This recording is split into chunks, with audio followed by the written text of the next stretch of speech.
Halo teman-teman semua, kali ini mata kuliah Matematika ITS bakal bahas mengenai peluang nih. Nah, sebelum kita bahas mengenai peluang, kita perlu tahu dulu apa itu peluang? Apa nih? Nah, jadi peluang itu atau bisa dibilang juga probabilitas adalah cara yang digunakan untuk memprediksi seberapa besar kemungkinan sesuatu itu dapat terjadi gitu. Nah, contoh gampangnya kayak misal teman-teman punya koin, teman-teman lempar ke koinnya. Nah, berapa kemungkinan munculnya angka? Nah, itu bisa kita nyatakan dengan peluang. Nah, di peluang ini nilainya nanti kita nyatakan sebagai dari 0 itu sampai 1. 0 itu berarti dia nggak mungkin terjadi kejadiannya. Dengan 1 itu artinya dia pasti terjadi. Nah, nanti di peluang kita bakal bahas konsep dasarnya, komplement kejadian, frekuensi harapan, kejadian majemuk, serta permutasi dan kombinasi. Oke, pertama kita bahas konsep dasarnya dulu ya. Ini rumus dasarnya untuk peluang. Untuk suatu kejadian A, peluang terjadinya kejadian A itu kita notasikan sebagai PA, yaitu NA dibagi dengan NS. Nah, NA itu apa? NA adalah jumlah kejadian yang diharapkan. Jadi ada berapa banyak kejadian yang diharapkan yang mungkin terjadi. Dan NS itu adalah total semua kejadiannya. Ini total semua kejadiannya. Biar lebih kebayang, kita langsung aja ke contohnya kayak gimana. Jadi misal ada setumpuk kartu gitu ya. Dinomori dari 1 sampai 20. Nah, misal kita ambil nih. Kita ambil satu kartu secara acak. Nah, berapa peluang terpilihnya kartu bernomor 95? Nah, ini bisa kita langsung aja ketemu ya. NS-nya itu karena ini dari 1 sampai 20. Berarti NS-nya adalah 20. Sedangkan untuk NA, kita cari dulu nih. A itu apa aja? Yang prima.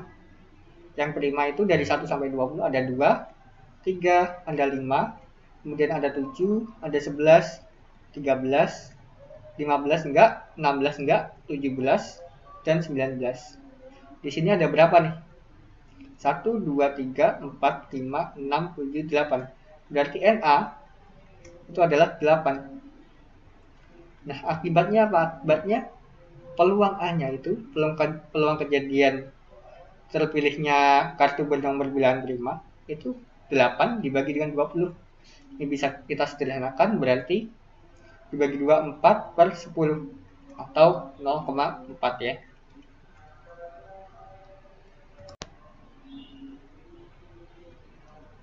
Oke, mungkin kita lanjut aja dulu ke komplement suatu kejadian. Jadi komplement suatu kejadian A, yaitu kita notasikan sebagai A pangkat C gitu. Peluangnya itu 1 dikurang peluang dari kejadian A. Nah, sebenarnya gini dulu. Komplement itu apa sih? Jadi komplement itu peluang, bukan peluang juga. Jadi misal kita punya kejadian A, nah tidak terjadinya kejadian A itu adalah komplementnya. Kira-kira kayak gitu. Jadi kalau misal kita punya himpunan ya, himpunan kalau kita gambar diagram Venn kayak gini, ini semestanya, ini A-nya, A-nya di sini. Dari komplemennya itu di sini. Tarsir di sini. A-nya nggak ikutan ya. Nah, karena di peluang itu nilainya antara 0 sampai 1, dan di sini kita bakal dapat bahwa PA ditambah PA komplement itu nanti nilainya 1 ya. Jadi ini kan peluang terjadinya kejadian sama peluang tidak terjadinya kejadian. Dan itu jelas kalau dijumlah hasilnya nanti bakal 1. Kayak gitu. Nah, konsep komplement suatu kejadian itu bakal memudahkan kita kalau ketemu soal-soal yang agak rumit kayak begini. Ini masih cukup mudah ya, tapi ini kalau dikerjakan dengan konsep komplement bakal jauh lebih mudah, jauh lebih enak ngitungnya. Jadi diberikan setumpuk kartu yang dinomori dari 1 sampai 20, diambil satu kartu secara acak, peluang terpilihnya kartu bernomor lebih besar dari 3. Nah, berarti kan kita punya A-nya itu dari 4 karena lebih besar dari 3 ya. 4, kemudian 5, kemudian 6, sampai 20. Nah, ini NA-nya kan banyak ya, cukup banyak. Kita harus hitung ada berapa ini NA-nya. Nah, tapi kita punya nih A komplement itu 1, 2, dan 3. Berarti di sini kita punya N A komplement itu sama dengan 3, sedangkan NS-nya sama nih, NS-nya juga 20. Akibatnya apa? Akibatnya PA komplement adalah 3/20. Nah, dari sini kita bakal dapat PA komplement sama dengan 1 min PA. Berarti PA sama dengan 1 min PA komplement. Sedangkan PA komplement 3/20. Berarti ini 1 min 3/20. Yaitu kita bakal dapat ini 17/20. Oke. Bisa lebih mudah kan ngitungnya kalau kayak gini. Oke, sekarang kita bahas mengenai frekuensi harapan. Jadi frekuensi harapan dari suatu kejadian A dari N percobaan. Jadi misal ada N percobaan, yaitu kita notasikan ini FH dari A, yaitu N dikalikan dengan peluang dari A. Langsung aja ke contohnya.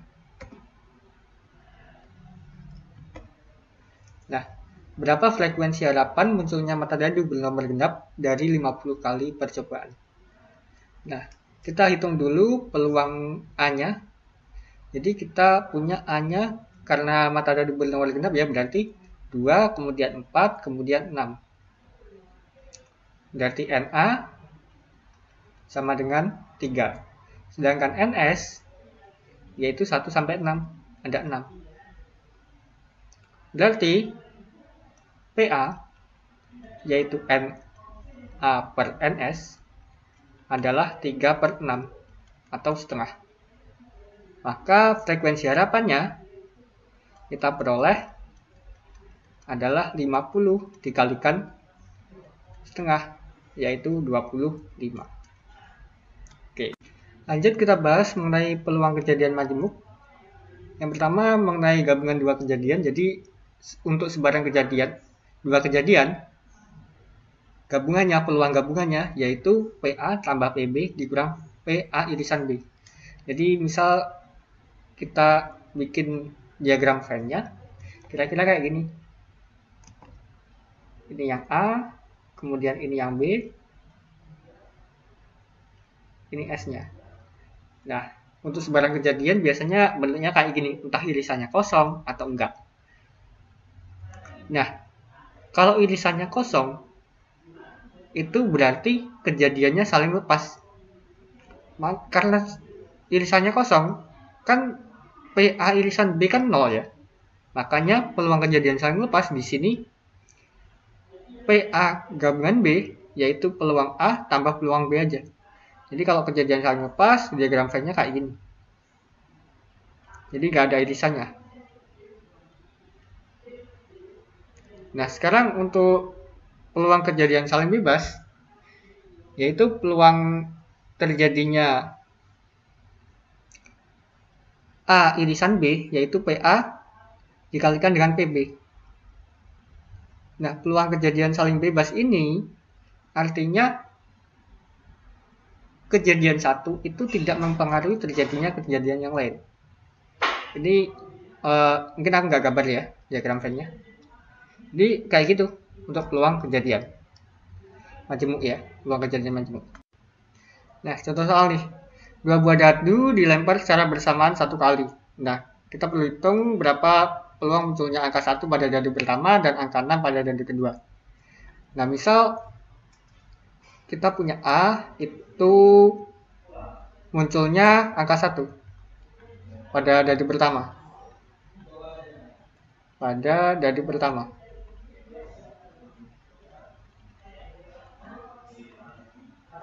Dan B itu munculnya angka 6 pada dadu kedua. Berarti kita peroleh A-nya itu apa aja? Berarti 1,1, kemudian 1,2, 1,3, 1,4, 1,5, dan 1,6. Dan B di sini kita peroleh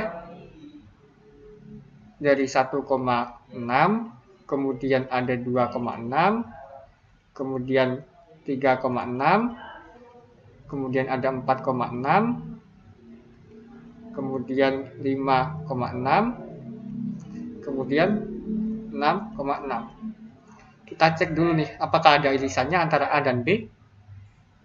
Ada ya, jadi A irisan B yaitu 1,6.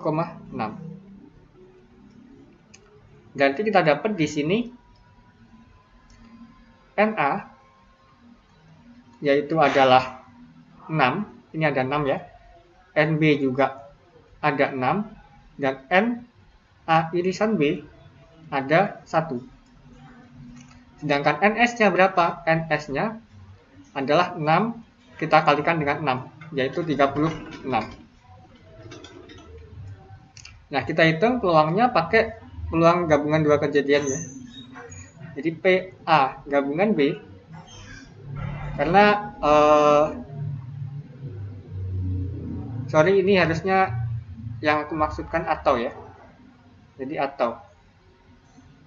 Karena kalau pada dadu pertama dan angka 6 pada dadu kedua, kita cuman menghitung P A irisan B. Yaitu yang jelas ya, 1/36 A irisan B. Nah, tapi yang aku maksud adalah PA gabungan B. PA gabungan B kita dapat ini 6/36 ditambah 6/36 juga dikurang 1/36. 12 dikurang 1 yaitu 11/36. Jadi peluang munculnya angka 1 pada dadu pertama atau angka 6 pada dadu kedua adalah 11/36. Sedangkan peluang munculnya angka 1 pada dadu pertama dan angka 6 pada dadu kedua atau PA irisan B yaitu 1/36. Contoh soal selanjutnya, diberikan setumpuk kartu yang dinomori dari 1 sampai 20. Diambil satu kartu secara acak, tentukan peluang terpilihnya kartu bernomor kurang dari 2 atau lebih dari 17. Bernomor kurang dari 2, ini kita anggap A. Kurang dari 2 ya. Ini aja, aku langsungin A. Yang lebih dari 17 itu B. Berarti A-nya itu kurang dari 2, berarti cuma 1 ya. Sehingga NA sama dengan 1, kemudian B itu ada lebih dari 17, ada 18, ada 19, sampai 20. Berarti NB adalah 3. Nah, kita cek nih, apakah ini ada irisannya? Nggak ada ya. Jadi, karena nggak ada irisannya, berarti kita pakai peluang kejadian saling lepas. Ini A, saling bebas ya. Saling lepas. Jadi kita pakai yang saling lepas. Jadi PA gabungan B, karena di sini atau ya, atau ini kita anggap sebagai gabungan. PA gabungan B, kita dapat PA tambah PB. PA-nya yaitu 1 dibagi banyaknya NS-nya itu ada 20, ditambah PB-nya itu 3, NS-nya juga 20.